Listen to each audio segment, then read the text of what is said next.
years ago when I was doing Andy Kaufman, I learned how to meditate, and it's been very valuable.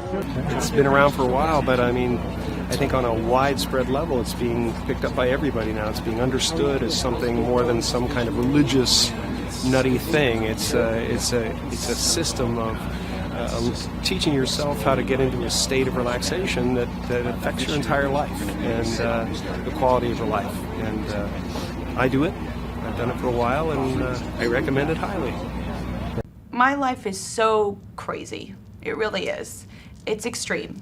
I live in this 1 percentile, like, extreme, you know, I'm zigzagging all over the world. I'm on a plane more than I am on ground. And this tool helps me find moments of peace because I don't have a whole lot of time that extend my day so I can live like my fullest capacity. Like, it gives me 2 days in 1 day. It just gives me this power, you know? And I do it before I write a song sometimes, definitely before I get on stage.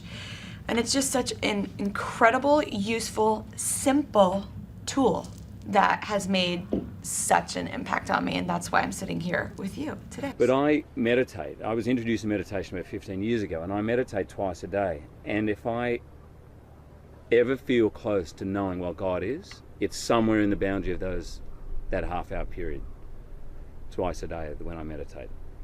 I think the basic idea of the meditation I do is to quieten the mind, to just let all that instrument calm down. And I sometimes have experiences where I feel a little out of body, a little time. Ideas of Hugh Jackman as a father, as an actor, all those roles we play just seem to melt away.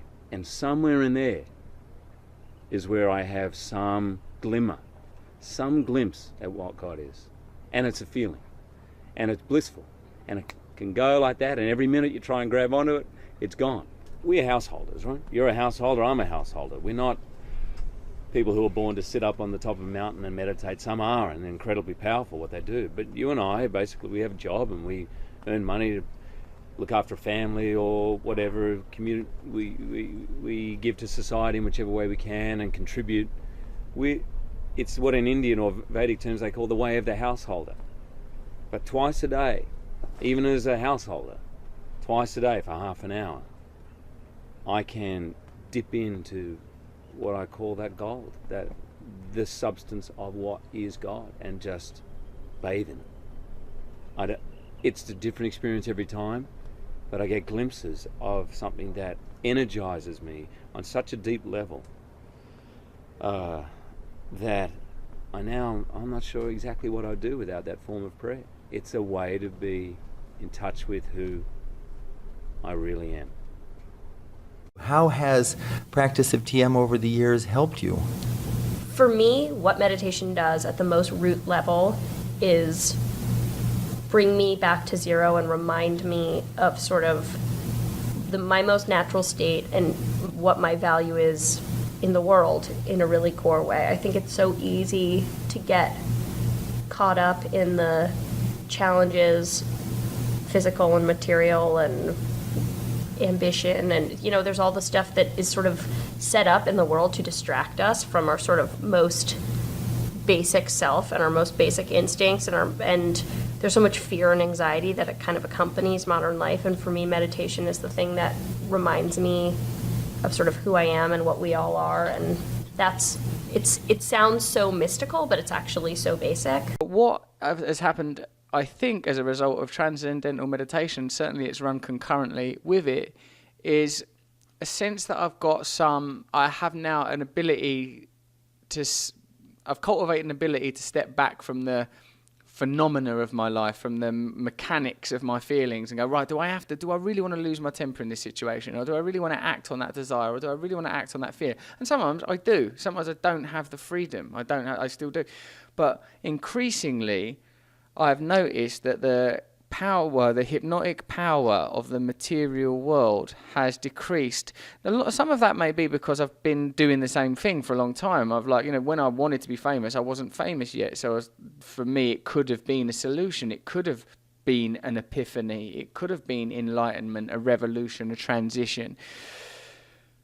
But certainly since practicing regular meditation, the way I see myself, the way I see the world, and what I want for myself has changed. It's interesting, isn't it, that the vast majority of our anatomical functions occur without cognizance, without instruction. We are sitting on this, when people go, what's going on behind the scenes? Are there Illuminati? What's happening? Perhaps because our whole body is run without our permission. Our kidneys, our gastric system, our cells are healing and reproducing without any knowledge of it. So there are obviously different forms of consciousness. There are different forms of being, even within myself or anyone as an individual. Meditation, I think, has given me a new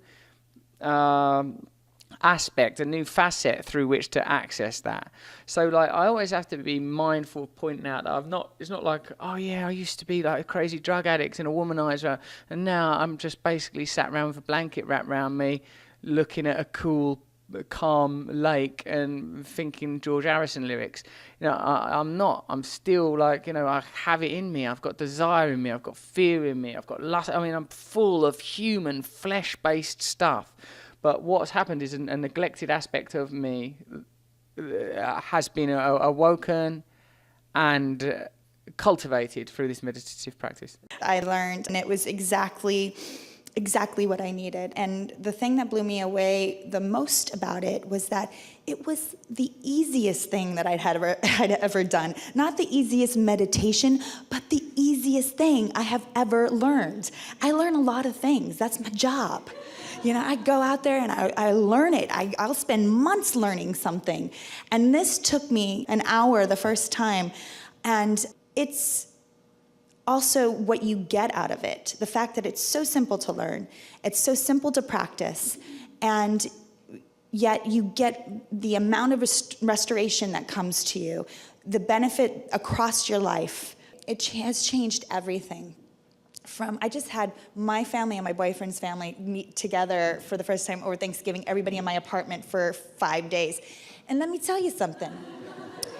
It can benefit relationships. And I got them all to learn. So it was the most dynamic holiday I think everybody had in the best way, because everyone all of a sudden had this new tool that they never had before with dealing with this sort of moment that could possibly be a little stressful. And instead we all sat and meditated with one another the entire, every morning for 4 days. And it was beautiful. It really bonded everyone, and it was really a special time. So